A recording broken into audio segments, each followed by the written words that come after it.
Hari itu panas menyengat ketika aku pertama kali menjejakkan kaki di negeri asing ini.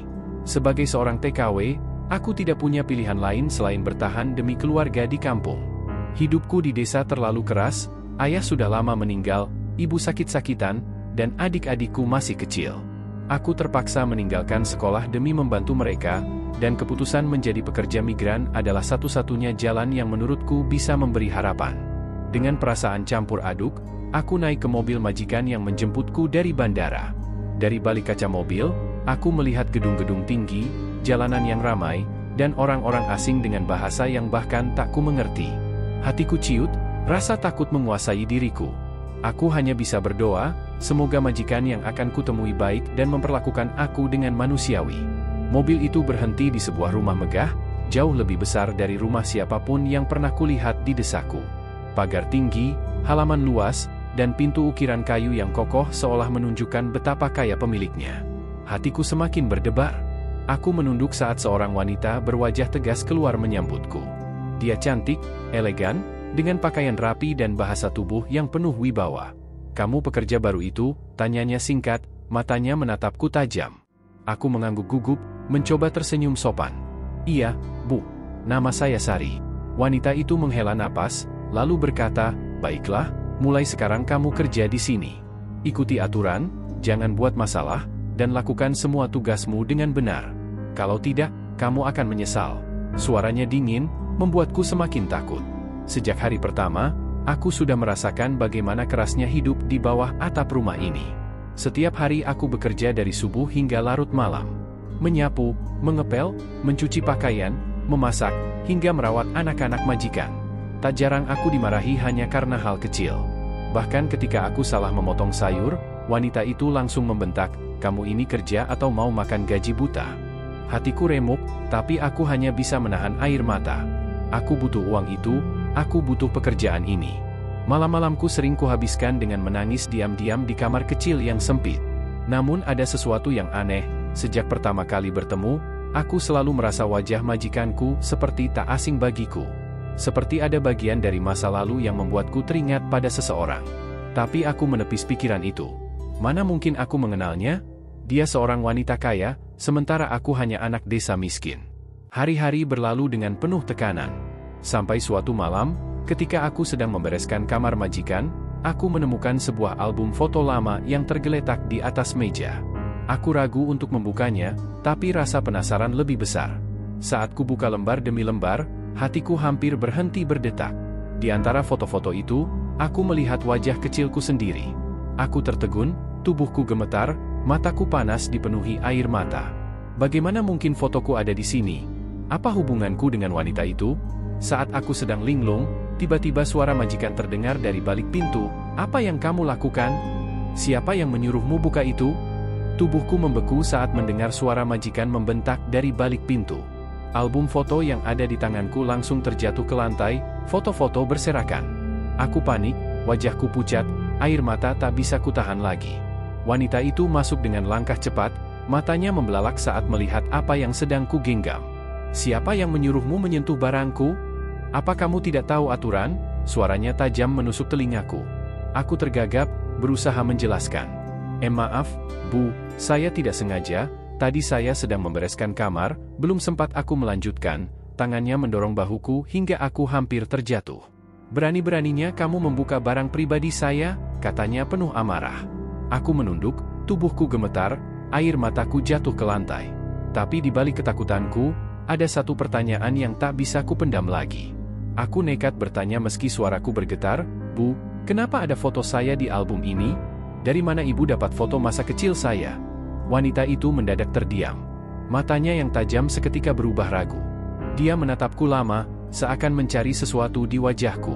"Apa maksudmu? Kamu bilang itu foto kamu?" tanyanya dingin, tapi suaranya terdengar bergetar samar. Aku mengangguk. "Iya, Bu, itu saya, waktu kecil, di desa, di rumah bambu dekat sungai, itu jelas foto saya. Tapi kenapa ada di sini?" Pertanyaan itu seakan membuatnya goyah. Dia menarik napas panjang, wajahnya tiba-tiba pucat. "Tidak mungkin," gumamnya lirih, nyaris tak terdengar. Namun kemudian dia kembali menegakkan tubuhnya, berusaha menutupi kegelisahannya dengan sikap angkuh. "Sudahlah, Jangan sok tahu. Kamu pekerja di sini, tugasmu hanya kerja. Jangan tanya hal yang bukan urusanmu, bentaknya lagi. Tapi malam itu, aku tidak bisa tidur. Wajah majikan terus terbayang, juga foto-foto masa kecilku yang entah bagaimana bisa ada di rumahnya. Aku mulai mengingat sesuatu, masa kecilku dulu, aku punya seorang kakak perempuan. Cantik, berambut lurus panjang, selalu melindungiku dari anak-anak nakal di desa. Aku sangat menyayanginya. Tapi suatu hari, setelah ayah meninggal, kakakku tiba-tiba menghilang. Ibu hanya bilang, kakak dibawa seseorang untuk bekerja jauh, dan sejak saat itu kami tak pernah mendengar kabarnya lagi. Aku tumbuh dengan rasa kehilangan, selalu bertanya-tanya di mana kakakku berada.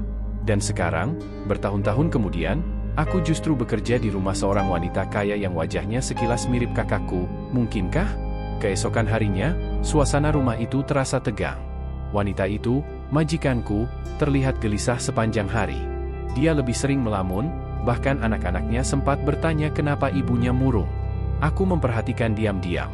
Hati kecilku berteriak ingin memastikan kebenaran. Namun aku tahu, kalau aku salah bicara, mungkin aku akan diusir, atau lebih buruk lagi, dituduh macam-macam. Malam harinya, aku memberanikan diri lagi. Saat ia sedang duduk sendirian di ruang kerja, aku mengetuk pintu perlahan. "Bu, boleh saya bicara sebentar?" tanyaku dengan suara hati-hati. Dia menoleh, matanya terlihat lelah. "Apalagi," katanya dingin. Aku menunduk dalam-dalam, menahan air mata. "Bu, saya mohon, jangan marah.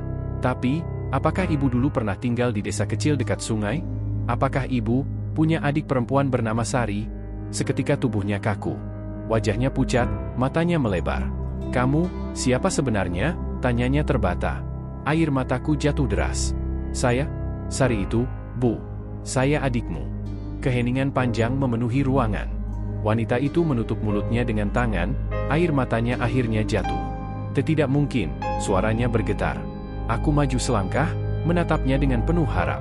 "Kak, ini aku, adikmu. Aku tidak pernah lupa wajahmu. Aku ingat semua cerita yang pernah kakak bacakan sebelum tidur. Aku ingat kalung kayu kecil yang kakak berikan padaku waktu ulang tahun. Kak, kenapa kakak pergi meninggalkan kami? Kenapa kakak tidak pernah pulang?" Ucapanku membuatnya menangis. Dia duduk lemas, tubuhnya bergetar hebat. "Astaga, benar, kamu Sari, adikku, yang selama ini ku cari," katanya sambil menutup wajahnya. Aku ikut menangis, lalu mendekat, berlutut di hadapannya. Kami berdua menangis tanpa suara, hanya air mata yang berbicara. Tapi kebahagiaan itu tak berlangsung lama. Tiba-tiba ia berdiri, mencoba menenangkan diri. "Tapi Sari, jangan bilang siapa-siapa. Jangan sampai orang rumah tahu kalau kamu adikku. Kalau suami saya tahu, kalau orang-orang tahu, nama baik saya bisa hancur," katanya tergesa, suaranya penuh kekhawatiran. Hatiku langsung hancur. Aku tak percaya kakakku yang dulu selalu melindungiku kini justru menolak mengakui hubungan darah kami. "Kak, apa maksudmu? Kenapa kakak malu mengakuiku? Aku ini adikmu," tanyaku dengan suara pecah. Dia menunduk, menangis. "Bukan begitu, aku takut, Sari. Suamiku tidak tahu latar belakangku yang sebenarnya. Aku bilang pada semua orang kalau aku berasal dari keluarga berada. Aku tidak ingin dia tahu aku dulu hanya anak desa miskin.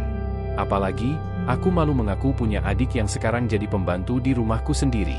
Ucapan itu menusuk hatiku lebih dalam dari pisau manapun. Aku merasa seolah-olah semua kerja keras dan rasa rinduku sia-sia. Kakakku sendiri menolak keberadaanku hanya demi menjaga gengsinya. Aku terisak, hampir tak bisa bernapas. "Jadi, begitu ya, Kak? Setelah aku berkorban, merantau, bekerja mati-matian demi keluarga, ternyata kakak malah malu mengakuiku." Dia menutup wajahnya, menangis lagi. "Maafkan aku, Sari, aku hanya takut kehilangan segalanya yang kupunya sekarang." Aku bangkit dengan tubuh gemetar, air mataku deras tak terbendung. "Kalau begitu, biarlah aku hanya tetap jadi pembantumu. Tapi ingat, Kak, aku ini tetap darah dagingmu. Aku tidak akan pernah malu mengakuimu sebagai kakakku, meski kakak malu mengakuiku di depan orang lain." Ucapanku membuatnya semakin menangis, tapi tak ada kata lagi darinya. Malam itu aku kembali ke kamarku yang sempit, menangis sampai tertidur. Hati ini terasa hancur berkeping-keping. Pertemuan yang kuimpikan bertahun-tahun ternyata hanya menghadirkan luka baru. Hari-hari berikutnya menjadi semakin aneh.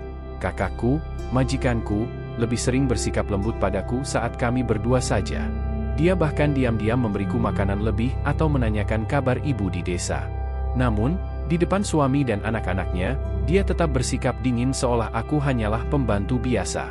Aku belajar menerima keadaan itu, meski hatiku selalu perih. Aku tahu, lambat laun rahasia ini tidak akan bisa terus disembunyikan. Karena sekeras apapun kakakku menutupinya, kebenaran akan menemukan jalannya sendiri. Dan saat itu terjadi, aku tidak tahu apakah rumah tangganya akan bertahan, atau justru hancur berantakan. Hari-hari berlalu dengan penuh kegelisahan. Aku bekerja seperti biasa, tapi setiap kali berpapasan dengan majikan, yang sebenarnya adalah kakakku sendiri, hatiku terasa seperti ditusuk berkali-kali. Aku ingin sekali memeluknya di depan semua orang, memanggilnya kakak, seperti dulu waktu kecil, tapi kenyataannya aku hanya bisa menunduk, memanggilnya bu, seolah kami hanyalah orang asing. Namun semakin lama, aku bisa merasakan perubahan dalam dirinya. Meskipun di depan keluarganya dia tetap menjaga sikap dingin, tapi di balik itu aku sering menangkap sorot matanya yang penuh penyesalan saat menatapku. Pernah suatu kali, ketika aku sedang mencuci piring larut malam, dia mendekat diam-diam dan berkata lirih, "Sari, maafkan aku, adikku. Kakak terlalu pengecut untuk jujur pada semua orang. Aku takut kehilangan semuanya. Aku hanya bisa menunduk, menahan tangis. Aku tidak butuh harta kakak. Aku hanya ingin kakak mengakuiku. Itu saja," jawabku pelan. Air matanya jatuh, lalu dia pergi terburu-buru sebelum ada yang melihat. Namun, rahasia memang tidak bisa selamanya disembunyikan. Suatu sore, ketika anak-anak majikan pulang sekolah, si bungsu, seorang gadis kecil berusia 7 tahun, masuk ke kamarku tanpa permisi. Dia melihat foto kecilku yang kusimpan di bawah bantal, foto usang bersama ibu dan kakakku waktu kecil. "Mbak, ini siapa? Kok ada mama di foto ini? Mama masih muda banget," tanyanya polos. Jantungku hampir berhenti. Aku segera meraih foto itu, mencoba tersenyum canggung. "Oh, itu, mungkin mirip saja, tapi anak kecil memang tidak mudah dibohongi." Gadis kecil itu berlari keluar sambil berteriak, "Mama, aku lihat foto mama sama Mbak Sari waktu masih kecil." Semua orang di rumah menoleh. Suasana langsung hening, dan kakakku bergegas menghampiri anaknya. Suaminya ikut bertanya dengan dahi berkerut. "Apa maksudnya? Foto apa?" Kakakku panik, wajahnya pucat. Dia berusaha mengalihkan, tapi suaminya sudah menarik tanganku dengan kasar. "Kamu, katakan yang sebenarnya. Siapa kamu sebenarnya? Kenapa foto istriku ada di tanganmu?" Aku gemetar, mencoba menahan air mata. Kakakku berusaha menghentikan, "Jangan tanya dia. Aku yang akan jelaskan," tapi suaminya menatap tajam, penuh curiga. "Jadi benar ada sesuatu yang kamu sembunyikan dariku," bentaknya pada kakakku. Saat itu aku merasa dilema besar. Aku bisa saja diam demi menjaga rahasia kakakku, tapi batinku menolak untuk terus diperlakukan seperti bayangan yang tidak ada. Akhirnya aku memberanikan diri berkata, "Saya bukan siapa-siapa. Saya hanya adik dari istri bapak, yang hilang sejak kecil. Saya Sari, adik kandungnya." Ruangan itu mendadak hening. Semua mata membelalak kaget. Anak-anak kecil tidak begitu paham, tapi suami kakakku langsung berdiri, wajahnya merah padam. "Apa maksudmu, Rina? Kamu bilang dulu kamu anak orang terpandang, anak saudagar besar di kota. Ternyata kamu hanya anak desa miskin, dan adikmu jadi pembantu di rumah kita." Suaranya menggema, penuh kemarahan dan penghinaan. Kakakku menangis, lututnya lemas. Aku hanya ingin melupakan masa lalu. Aku takut kamu meninggalkanku kalau tahu siapa aku sebenarnya." Suaminya tertawa sinis. "Kamu menipuku selama ini. Kamu pikir aku mau menikah dengan orang miskin?" Kata-katanya menusuk, bukan hanya untuk kakakku, tapi juga untukku. Aku merasa harga diri kami diinjak-injak. Saat itu aku berdiri, menatap suami kakakku dengan mata berkaca-kaca. "Maaf, Tuan. Jangan hina kakakku. Dia berbohong bukan karena ingin merugikanmu, tapi karena dia terlalu takut ditinggalkan. Dan kalau bapak merasa malu karena istrimu punya adik seorang pembantu, maka biar aku yang pergi. Aku tidak akan menodai keluarga ini lagi." Air mataku mengalir deras, tubuhku gemetar, tapi hatiku teguh. Aku tidak mau lagi hidup dalam bayang-bayang penghinaan. Aku mulai berkemas diam-diam malam itu, berniat kabur dari rumah besar itu meski tanpa uang sepeser pun. Namun sebelum aku benar-benar pergi, pintu kamarku terbuka. Kakakku berdiri di sana dengan wajah sembab. Dia menahan tangisku dengan pelukan erat. "Tidak, Sari. Kamu tidak boleh pergi. Kakak sudah terlalu lama meninggalkanmu." Aku tidak akan biarkan kamu pergi lagi. Kalau suamiku tidak bisa menerima kenyataan ini, biarlah dia pergi. Tapi aku tidak akan pernah membiarkanmu sendirian lagi. Tangisan kami pecah malam itu. Air mata bercampur, luka lama akhirnya terbuka sekaligus disembuhkan. Keesokan harinya, rumah besar itu menjadi saksi perdebatan besar antara kakakku dan suaminya. Suaminya marah besar, merasa harga dirinya jatuh karena tahu istrinya berasal dari keluarga miskin. Dia bahkan mengancam akan menceraikan kakakku. Namun kakakku akhirnya berdiri tegas. Kalau kau hanya mencintaiku karena statusku, maka silakan pergi. Aku tidak butuh cinta yang penuh kebohongan. Aku sudah terlalu lama hidup dalam ketakutan. Mulai hari ini, aku akan hidup sebagai diriku yang sebenarnya. Dan aku akan bersama adikku. Ucapannya membuatku menangis lagi, kali ini bukan karena sakit hati, melainkan karena bangga. Akhirnya, suaminya benar-benar pergi meninggalkan rumah. Tapi anehnya, kakakku justru terlihat lebih lega. Dia bekerja keras membangun kembali usahanya sendiri, tanpa bergantung pada harta suaminya. Dan aku tidak lagi menjadi pembantunya. Aku menjadi adik yang sesungguhnya, tinggal bersamanya, saling menguatkan. Kami sering duduk berdua malam-malam, mengenang masa kecil, mengenang ayah dan ibu. Kakakku menangis berkali-kali, menyesali waktu yang hilang. Maafkan kakak, Sari, kakak sudah terlalu lama menelantarkanmu. Tapi sekarang kakak janji, kita tidak akan berpisah lagi. Aku memeluknya erat, air mata kami mengalir deras. Kini, setelah semua badai itu berlalu, aku menyadari satu hal. Kadang, darah memang bisa terpisah oleh jarak, oleh gengsi, bahkan oleh kebohongan. Tapi darah tidak pernah bisa diputuskan. Sekeras apapun seseorang menyangkal, pada akhirnya kebenaran akan menyatukan kembali. Dan aku bersyukur, meski terlambat, aku bisa kembali menemukan kakakku, bukan lagi sebagai majikan yang menindasku, tapi sebagai keluarga yang akhirnya mau merangkulku lagi.